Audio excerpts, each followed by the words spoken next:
अर्चना भजन भक्ति में आप सबका हार्दिक स्वागत है।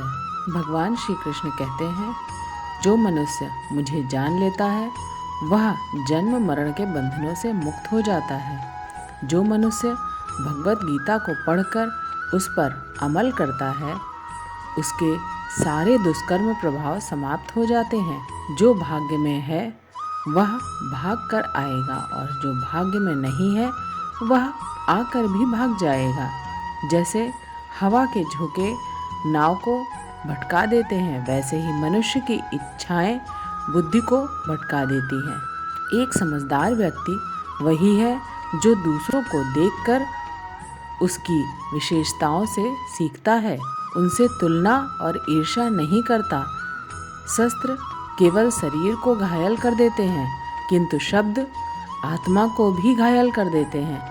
जो मनुष्य अपने को परमात्मा से अलग नहीं समझता और ना ही शरीर से अपना कोई संबंध मानता है, वह सदा के लिए जन्म मरण से मुक्त हो जाता है।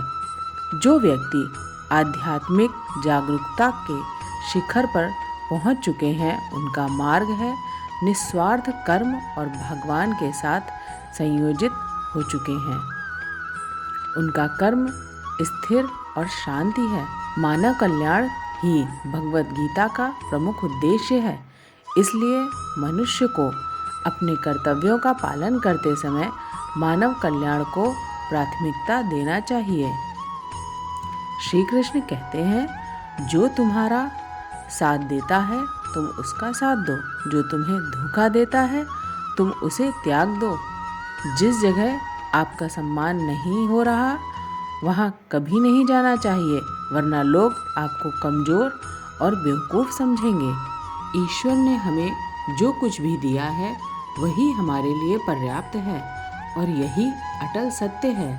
संयम, सदाचार, स्नेह एवं सेवा, यह गुण सत्संग के बिना नहीं आते। ईश्वर से किए गए प्रार्थना से इंसान की परिस्थिति या तकदीर बदले या ना बदले, उस पर प्रार्थना से इंसान के चरित्र में जरूर बदलाव आता है। बात इतनी मधुर रखो कि कभी वापस भी लेनी पड़े तो आपको कड़वी ना लगे। खुद पर थोड़ा स्वाभिमान होना जरूरी है, वरना लोग आपको वहाँ भी दबाने की कोशिश करेंगे जहाँ आपका अधिकार है। श्री कृष्ण कहते हैं, दुख सुख को समान समझने वाले जिस धीर पुरुष को यह इंद्रियां और विषयों के सहयोग व्याकुल नहीं करते, वह मोक्ष के योग्य होता है।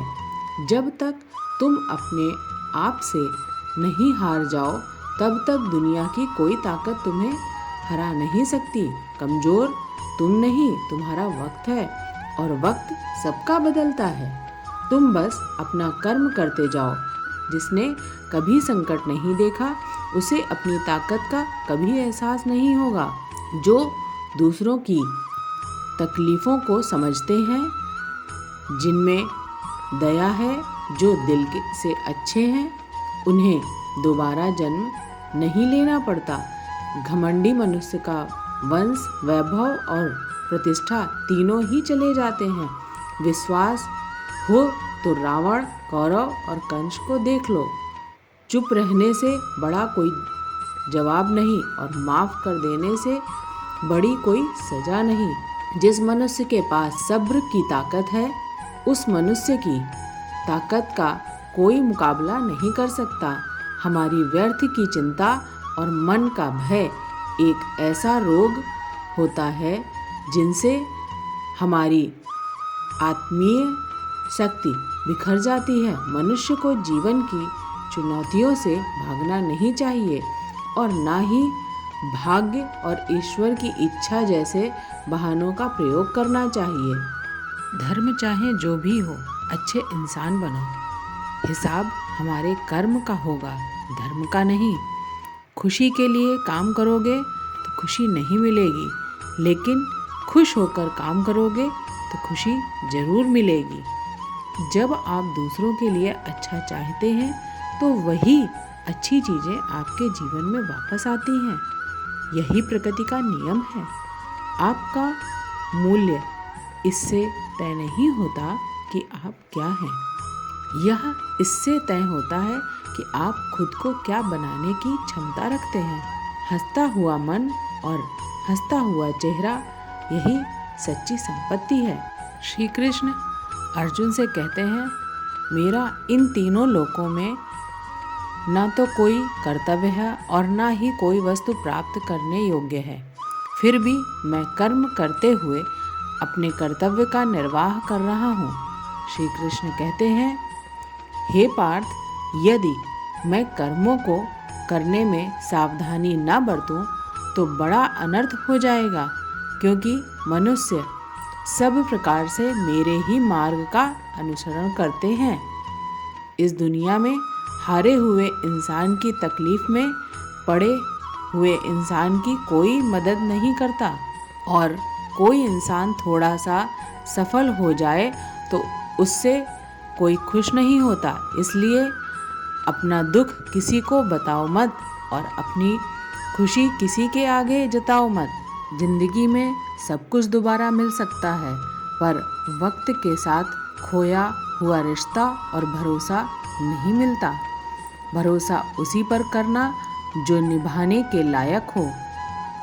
कुछ पल का साथ तो अर्थी उठाने वाले भी दे देते हैं।